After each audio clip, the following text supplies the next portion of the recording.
এক দরিদ্র ছাত্র প্রতিদিন কষ্ট করে স্কুলে যেত। জামা ছেঁড়া, ব্যাগ পুরনো, তবুও পড়াশোনার স্বপ্ন ছিল তার মনে। একদিন মাটিতে হাঁটতে গিয়ে সে পেল একটি পুরনো কলম। প্রথমে সাধারণ মনে হলেও খাতায় লিখতেই বের হল সোনালি আলো। পুরনো বইগুলো নতুন হয়ে গেল, আর ছেঁড়া জামা রূপ নিল স্কুলের ইউনিফর্মে। পরীক্ষায় সেই কলম দিয়ে লিখে সে প্রথম হল, আর শিক্ষক খুশিতে পুরস্কার দিলেন। বাড়ি গিয়ে খবরটা মাকে জানাতেই মা আনন্দে চোখের জল ফেললেন।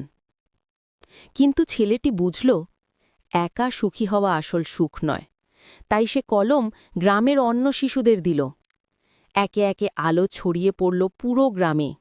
গ্রামের সবাই খুশি হল, আর সবাই শিখল সত্যিকারের জাদু হল জ্ঞান, আর জ্ঞান ভাগ করলে তবেই সুখ বাড়ে। ভিডিওটি ভালো লাগলে লাইক, কমেন্ট, শেয়ার এবং সাবস্ক্রাইব